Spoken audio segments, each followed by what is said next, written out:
अगर यह साधन का बोध किसी को ज्ञान नहीं होता, तो मैं कल के प्रवचन में कहा था, रिमाइंड करा देता। गुरु महाराज अपने प्रवचन में कहते हैं कि एक नाम का जप और एक रूप का ध्यान आप यह कहीं भी सीख सकते हैं, क्योंकि इसका प्रचार सब में है। लेकिन ईड़ा पिंगला ऊपर पहुंचे सुखमन पाटुधारा भया हरि रस की मतवारा। ये ईड़ा पिंगला ऊपर पहुंचे सुखमन पाटुधारा और तब भया जी हरि रस की मतवारा, जो हरिरस आपके अंदर में है, जिसको अमृत रस भी कहते हैं। सुखमन के सीना नाल से अमृत की धारा बहे। वह किस रूप में है? गुरु महाराज कहते हैं ज्योति और नाद के रूप में। तो मानस जप और मानस ध्यान, यह दोनों हमारे लिए इसलिए आवश्यक है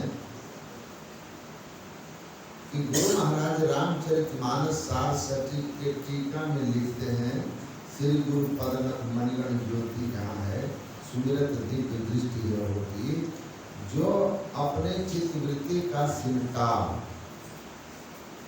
ध्यान होगा। कल मैंने कहा था परमहंस योगानंद ने योग के संबंध में कहा कि योग जो है process of concentration of mind है, for journey from body to soul, world to God and bondage to salvation. चित्त वृत्ति का सिमटाव।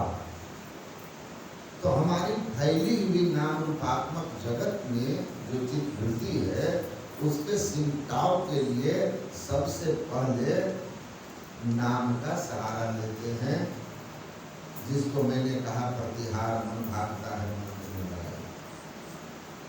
फिर मानस रूप जब से अधिक सिमटाव रूप में होता है, और जब से ज्यादा आनंद रूप दर्शन से होता है, और उससे ज्यादा सिमटाव पूर्ण सिमटाव कहाँ होगा? एक विद्युता में। अभी कुप्पा घाट में 2-3 दिन पहले, मेरे यहाँ आने के एक दिन पहले, इनकम टैक्स के जो चीफ हैं वो आए थे, उनकी धर्म पत्नी आई थी। कुछ काम से वो आए थे, उनके साथ में भागलपुर के इनकम टैक्स के कमिश्नर वगैरह थे, लेकिन बेचारे डर से दूर ही खड़े रहते थे। वो बुलाते थे तब आते थे वो लोग, क्योंकि वो बहुत बड़े दोस्त थे। कमिश्नर लोग उनके सामने बहुत छोटे छोटे होते हैं। तो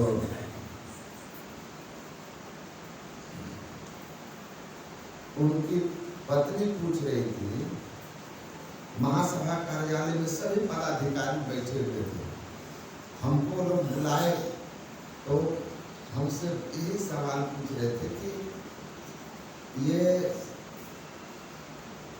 आपके संतमत की साधना क्या है?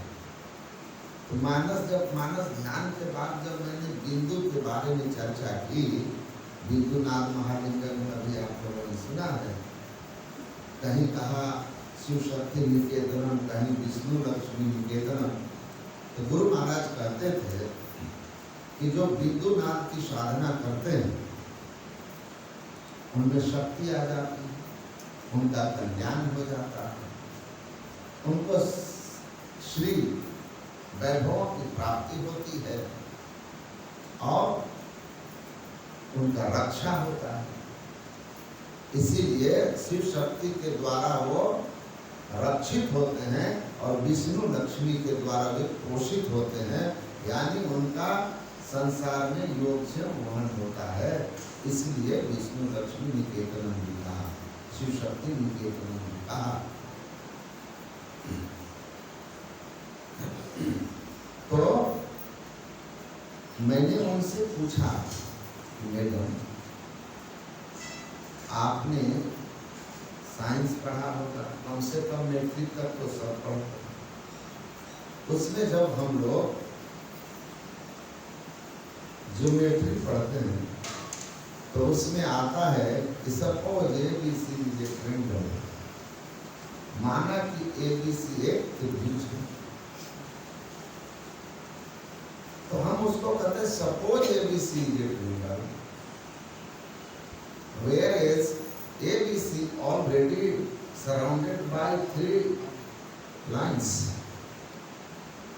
जबकि 3 रेखाओं से घिरे क्षेत्र को त्रिभुज कहते हैं, तो वह त्रिभुज तो 3 रेखा से घिरा होता ही है।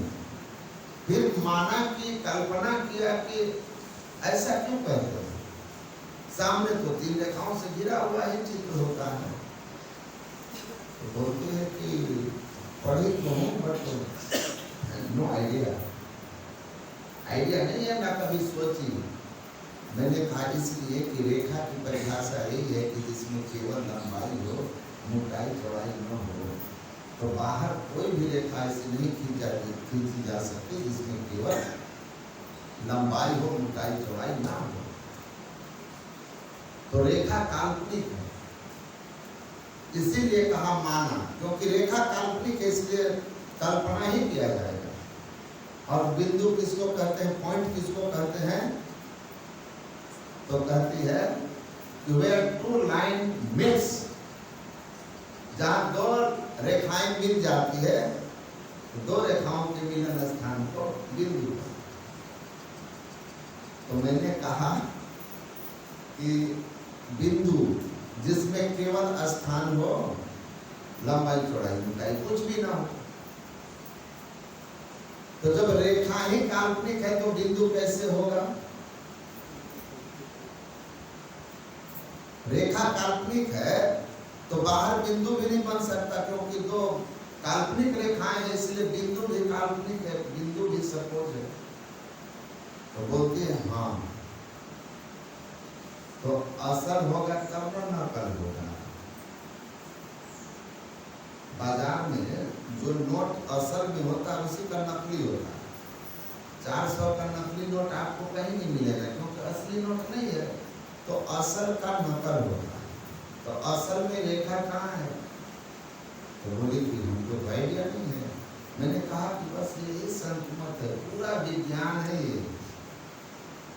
नगद सौदा और साधो भाई जीवत ही करो आशा, करो और पाओ, और कोई काल्पनिक नहीं है। इसका प्रयोगशाला देहम शिवालय विष्णुवालय शरीर है। दोनों आंखों से निकलने वाली जो दृष्टि की धार है, यह दृष्टि की धार रेखा रूप में है, और इसमें केवल लंबाई है।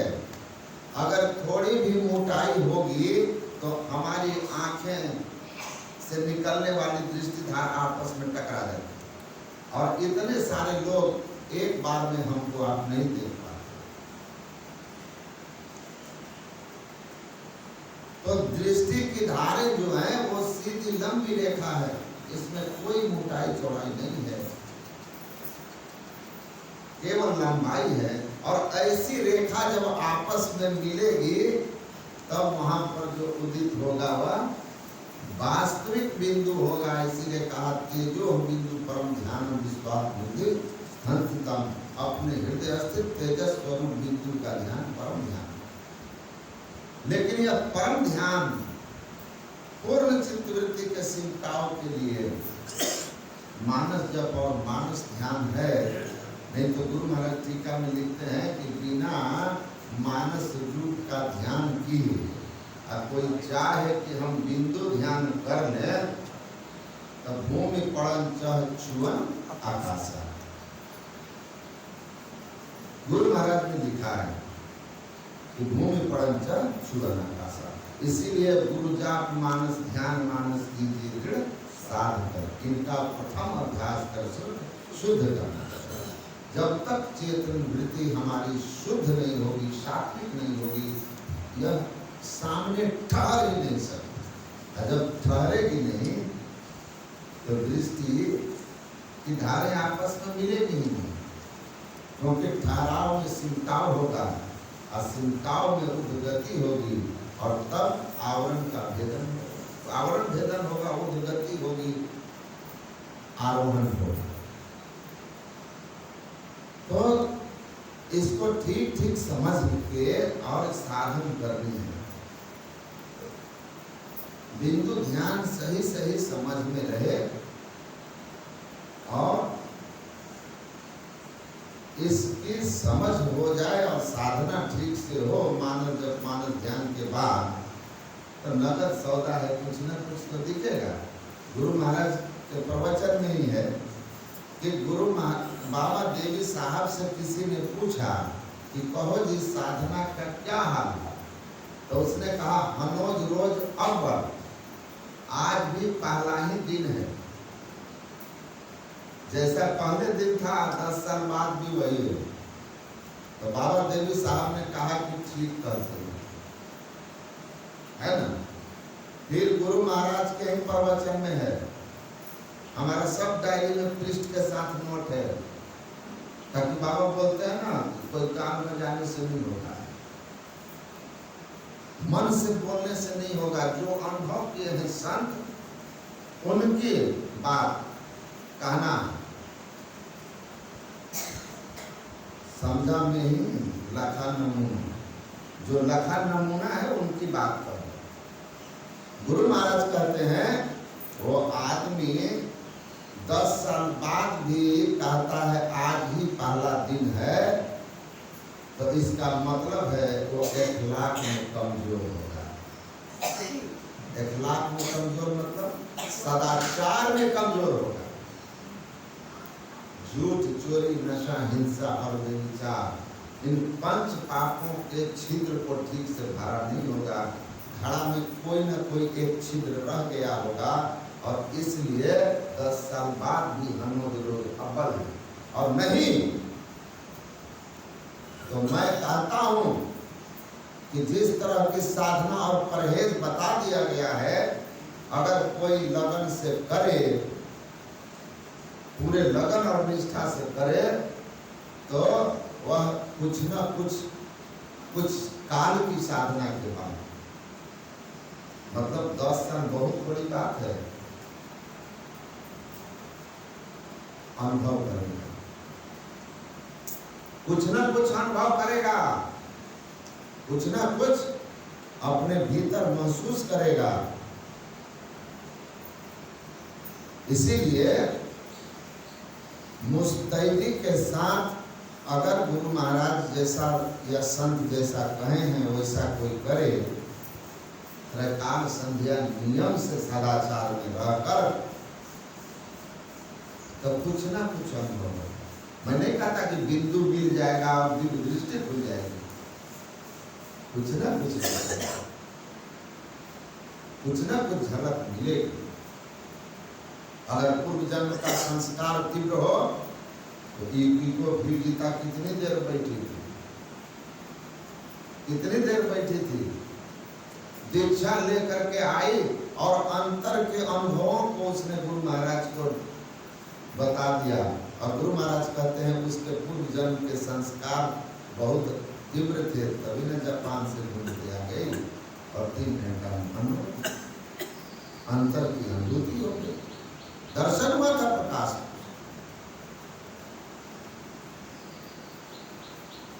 इसीलिए साधना में समय लगाना और सदाचार का पालन करना नगद सौदा है। साधना में समय लगाइए, सदाचार का पालन करने में जो कष्ट है उसको सहिए, ये दाम देना है और कुछ ना कुछ अनुभव होगा, ये सौदा लेना है। गुरु महाराज कहते हैं मैं जैसा कहता हूँ वैसा आप कीजिए, अगर आपको कुछ अनुभव ना हो तो आप कह दीजिएगा कि नहीं दास झूठ बोल रहा है। आप करेंगे नहीं, आप कहेंगे कि नहीं होता है, ये गलत बात है। वो उनके लिए बोल रहे थे गुरु महाराज, जो लोग संत मत के अनुयायी नहीं थे, विद्वान लोग गुरु महाराज की बातों का खंडन किया, उनके लिए आप करो, नहीं हो तो बोलना। तो कर रहे हैं, बैठकर आराम से सहज भाव से कहीं कर सकते। इसका ठीक ठीक ज्ञान होना चाहिए, कैसे देखना है, देखने की युक्ति होनी चाहिए। उलट ही देख लो, कैसे देखना है, उलट के देखो, उलट ही नए नहीं देखो, उलट के देखना है, बहिर्मुख से अंतर्मुख होना है। मिले गंगा सहित जमुना सुषुम्ना की ओर,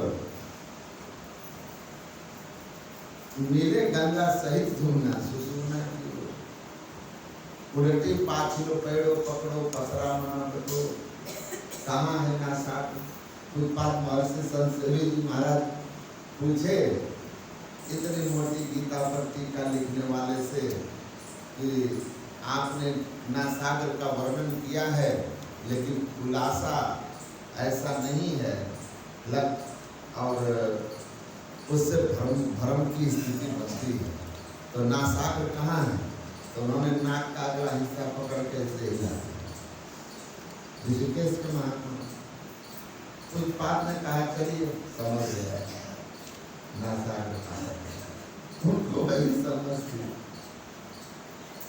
नासागर विद्वान होना और बात है, और ईड़ा पिंगला ऊपर पहुंचे सुखमन पाटुधार यह भेद जानना और बात है। और वास्तव में वेद और ज्ञानी वही है। ईड़ा तिष्ठति वामेन पिंगला दक्षिणेन तो तयोर मध्य परम स्थानम यस्तम वेद। ईड़ा बाईं दृष्टि की धार है, पिंगला दाहिनी दृष्टि की धार है, और दोनों के मध्य में सुषुम्ना है। ये जो सुषुम्ना है, इस पावन पवित्र सुषुम्ना रूपी तीर्थ को जो जानता है वास्तव में वही ज्ञानी है। इसका भेद जो जानता है वही ज्ञानी है। सुषुम्ना है वो परम तीर्थ, परम तीर्थ। और इसको जो जान गया ना, सबद सूरत की साखी बूझे, मर्म दशा पंचा का सूझे, 10वें द्वारे चूहे भाटी तीरथ पर से कैसे साखी। गुरु नानक जो कहते हैं, जो इस जान गया ना सुषुम्ना के मर्म को, जहाँ से अमृत की धारा चू रही है, सुखमन के झीना नाम को जान गया ना, तीरथ पर से 360 परम तीर्थ है। वो कहते हैं 360 दिन, मतलब सालों भर, रोज नित्य परम तीर्थ का दर्शन पर्शन कर रहा है, डुबकी लगा रहा है, और सर्व पाप प्रमुचते, सब पापों से मुक्त है। रोज परम तीर्थ में डुबकी लगा रहा है, जो इसको जान गया है, इस सुषुम्ना के भेद को। अब ऐसा परम तीर्थ आपके साथ में है, कितना आनंद की बात है ना? हमको ले गए थे लोग सत्संग में बेंगलोर से लेकर के चले गए मद्रास, एक CISF के असिस्टेंट ये थे, कमांडेंट। तो वो लेके चले गए वहाँ सत्संग कराने, सत्संगी ही थे। वहाँ से कहा लोग कि पास में ही वो जो प्रसिद्ध मंदिर नहीं है, वो बालाजी वाला, तिरुपति चलिए महाराज। तो हम बोले कि चलिए देखते हैं, बड़ा नाम है। तो वो भी थे, साथ में हो गए, एक दो और हो गए, एक वहाँ के पत्रकार भी हो गए कि मैं भी जाऊँगा। चले गए, हम लोग गए वहाँ, पता चला कि भैया यहाँ तो 15-20 घंटे वाली बात है, 12 घंटा तो मिनिमम है। तो कहा कि थोड़ा ज़्यादा पैसा लेके टिकट लीजिएगा तो जल्दी दर्शन तो 2 घंटा में दर्शन हो जाए वाला टिकट मिला। उस समय 5-6 साल हो गए, ज़्यादा नहीं 7 साल हो गया होगा। तो उस समय हम लोग 500-500 रुपया दिया, 2 घंटे वाली टिकट मिली, 50 रुपया में 12 घंटे। चलो पर व्यवस्था अच्छी है, वो पिलाते पिलाते भी है अंदर। तो हम लोग गए, अपना लाइन में लगे, देख लिए, देख के निकले। जो पत्रकार थे बाहर निकले तो पूरा ऐसे ऐसे करते, और दर्शन बड़ा चलते चलते होता है, छोटी सी मूर्ति, चलते चलते, रुकना नहीं, रुकोगे तो कपड़े का कोड़ा रहता है, आशीर्वाद मिलता है पीठ पर, इसीलिए चलते चलते दर्शन करते निकल जाइए। हम लोग निकल कर आए, मैंने उनसे पूछा कि आप बताइए कि कैसा लग रहा है, how do you feel now? Oh, I can't explain, it's a great experience. बता नहीं सकता कैसा लग रहा है, आनंद, बहुत बढ़िया अनुभव है, मजा आ गया दर्शन करके। मैंने कहा हाउ डू इट इज, ये कितना देर टिकेगा भैया आपका ये आनंद जो आ गया, और ये मूड जो भी आपका आनंदमय मूड है, कितना देर ये जॉली मूड चलेगा, कितना देर? तो हंसने लगा, हम समझ गए, हम बोले बस हो गया। थोड़ी देर के बाद वही सेम सिचुएशन। फिर मैंने उनको कहा कि you know, I know visualizing this, once you visualize, you will always realize happiness. एक बार उस दर्शन केंद्र में जाकर दर्शन करोगे ना, तो हमेशा आप आनंद महसूस करोगे, हरदम 24 घंटा। हाँ, दारिद्र्य संहार, हमेशा आनंद महसूस करोगे। क्या है वो? कहाँ है, कहाँ पर है? दीदी जी और बड़ी जी आपके अंदर में है। दर्शन केंद्र प्रसिद्ध है, हितकर आज्ञा चक्र, और ज्योति कण कण को करे जो मन रहे अवध। प्राण केंद्र नासाग्र पर लगता जिसका ध्यान, उसके प्राणों में भर जाती है सदा उसका। आचार्य कृषि जैन धर्म के महान संत। प्राण केंद्र नासाग्र पर लगता जिसका ध्यान, उसके प्राणों में भर जाती है सदा मुस्कान। यहाँ पर दृष्टि को ठिकाना से प्राण केंद्र नासाग्र पर। ये नासाग्र जो है न यहाँ है न यहाँ है, कहाँ पर है? निरखो नयन के कौर। इसकी युक्ति संत बताते हैं। द्वादशांग पर्यंत नासाग्रे पिंगले संवित किसी प्रसन्नता प्राणस्पंद निरुद्धते। गुरु महाराज क्या कहते हैं? चलिए, गुरु महाराज कहते हैं कि वो जो नासाग्र है उसको देखने का तरीका यही है कि दो नयन नासा मध्य सन्मुख, सुई अग्रतर ले रही। दोनों आंखों के मध्य में सामने सुई अग्रतर ले रही। सुई के अगला हिस्सा जो होता है, उस तरह से जब आपकी दृष्टि सिमट जाएगी, केंद्रित हो जाएगी, कहे कबीर चरण चित्रा को जोड़ सुई जोड़ा है, देखने की युक्ति से देखोगे तो दृष्टि के पूर्ण सिमटाव जब उस अवस्था तक हो जाएगी, तो दोनों दृष्टि की धार को खुलते ही एक बिंदुता मिलते ही एक बिंदुता आएगी, और एक बिंदुता होते हैं सार सब का भार भीतर होत अनंत शोर। आप बीजाक्षरम परम बिंदु नादम तस्वरिष्ठम, नाद खुल जाएगा। फिर नादानुसंधान की युक्ति कर ले लीजिए, और उन अनहद ध्वनियों में अनहद में सब लौला अभौदल तरीकों यही उपाय। अनहद ध्वनियों में सब ध्वनिहार को सदगुरु की सदयुक्ति से साधना करते हुए जब परख लीजिएगा तो बहुत जल्द पार कर जाइएगा। बोलिए श्री सद्गुरु।